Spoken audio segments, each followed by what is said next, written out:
Hola chicos, me da mucho gusto saludarles nuevamente. En el tema anterior habíamos visto el concepto de lo que es anatomía y fisiología y lo importante que va a ser para nosotros como enfermeros aprender esos términos, las estructuras y las funciones con las que pues cumplen nuestros órganos y sistemas en el cuerpo humano. Ya anteriormente hablábamos de todos los aparatos y sistemas que nos conforman a nosotros y bueno, aquí en esta lámina ustedes pueden apreciarlos nuevamente. Tenemos un sistema tegumentario, que es el sistema de la piel, el sistema nervioso, el sistema esquelético, el endocrino, el muscular, cardiovascular, linfático, urinario, respiratorio, digestivo y reproductor. Cada uno de ellos tiene una función específica en nuestro cuerpo humano y bueno, tiene un propósito para nuestro organismo también. Para poder nosotros dividir al cuerpo humano, dependiendo la situación, va a ser la división que nosotros hagamos. Por ejemplo, la primera división general con la que se divide el cuerpo humano es cabeza, que abarca la cabeza y el cuello, el tronco del cuerpo que abarca lo que es el pecho, donde están los pulmones y posteriormente nuestros intestinos. Se le conocen en enfermería o en el área médica como extremidades superiores a nuestros brazos y manos y a extremidades inferiores a nuestras piernas y los pies, ¿ok? Entonces, si ustedes escuchan algún término como extremidades superiores o extremidades inferiores, se refiere a brazos y piernas, ¿ok? Entonces ya ahorita nosotros no vamos a decir brazos o piernas, sino vamos a hablar como extremidades superiores y extremidades inferiores. A continuación vamos a empezar a conocer acerca de las posiciones anatómicas. Una posición anatómica es, pues como su nombre lo dice, una posición en la que nosotros podemos acomodar a alguien, colocar a alguien para realizar alguna actividad. Por ejemplo, en anatomía o en el área médica nosotros pedimos a los pacientes que se pongan en ciertas posiciones para poder hacerle una exploración física o para hacerles una operación, etcétera. Esta posición anatómica que ustedes están viendo aquí en la lámina es la posición general. Sí, es una posición general en la cual nosotros podemos observar directamente al paciente de pies a cabeza.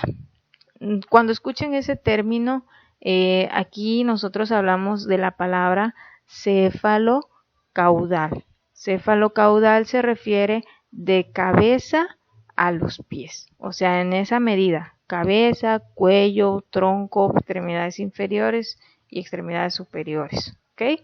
Entonces, para hacer una observación cefalocaudal, pues esta posición es muy buena porque nos permite observar a los pacientes correctamente. Nosotros, de acuerdo a la posición que coloquemos al paciente, nosotros podemos identificar muchas cosas.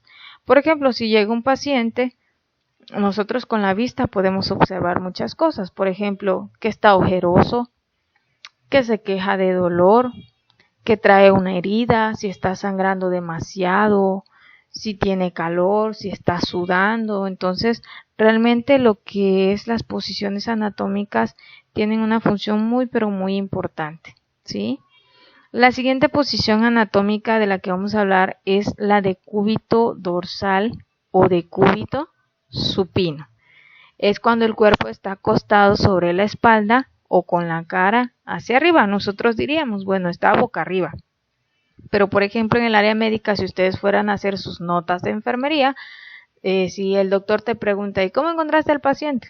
No le vas a decir, no, pues yo lo vi que estaba boca arriba, que no, estaba en una posición de cúbito dorsal o de cúbito supino, ¿ok? Entonces, esas son terminologías que ustedes tienen que ir aplicando ya a su lenguaje profesional para que posteriormente ustedes puedan ya expresarse pues fluidamente, ¿no? Con este tipo de términos que al final de cuentas son los que ustedes en su vida profesional pues van a utilizar. Esta posición de decúbito dorsal o decúbito supino igual se puede utilizar en lo que es una plancha de operaciones. Esta mesa que ustedes ven aquí es una mesa de quirófano.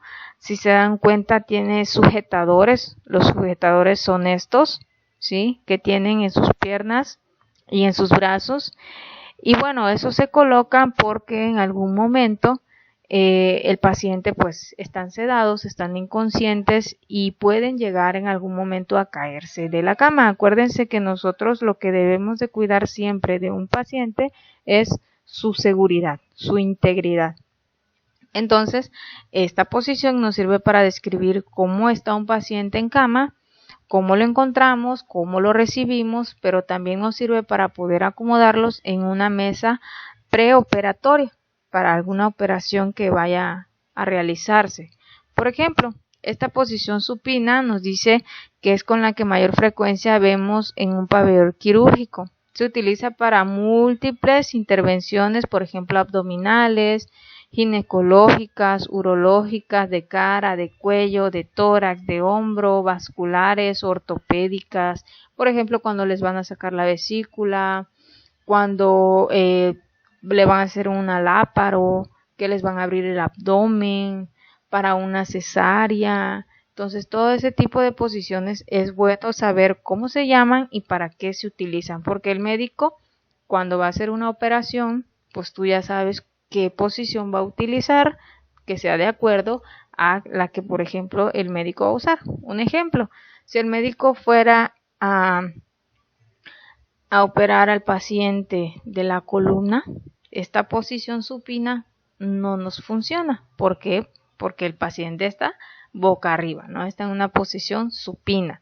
Entonces no nos serviría esta posición para esa cirugía de, en dado caso, de columna, ¿no?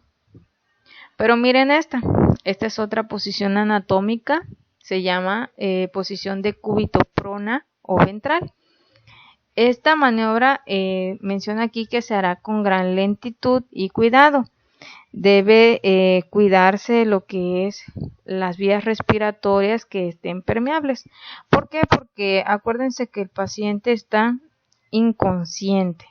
Entonces, por medio de esa inconsciencia que el paciente tiene, si nosotros no lo acomodamos de forma correcta, pues también podemos hacer que el paciente en algún momento pues pueda ahogarse también, ¿no?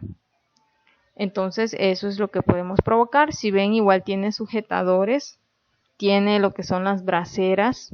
Las braceras son estas que ustedes observan aquí, estas tablitas que en algún momento vienen acoginadas y en las cuales podemos acomodarle sus brazos. Tiene pues lo que son almohadillas o sábanas con la cual podemos darle posición a los pacientes. Acuérdense que nosotros siempre debemos de cuidar la integridad y la comodidad de nuestros pacientes, ¿ok? Entonces, por ejemplo, para la cirugía que les mencionaba yo de columna, pues esta es una muy buena posición, ¿sí? También para describir en sus notas de enfermería, ya no describimos como el paciente está boca abajo, sino está en una posición de cúbita prona o ventral, ¿sí? ¿Cuáles son los usos en los cuales podemos emplear esta posición? Pues en operaciones de la parte superior del tórax, del tronco, de piernas, de columna, de coxis, de cráneo y entre muchas otras que pues pueden ser de pantorrilla. De lo que es el cráneo, pues múltiples, por ejemplo, cuando se hacen heridas de que se cae una persona o los golpea. Entonces todo eso tiene un porqué. Todas posiciones tienen un porqué en lo que es el área médica, y que nosotros en algún momento tenemos que aprendernos para poder determinar cuál es la que va a utilizar y es la más correcta para pues el paciente y para el médico, ¿sí? Entonces esto es importante. Ahorita vamos a continuar viendo las demás posiciones anatómicas.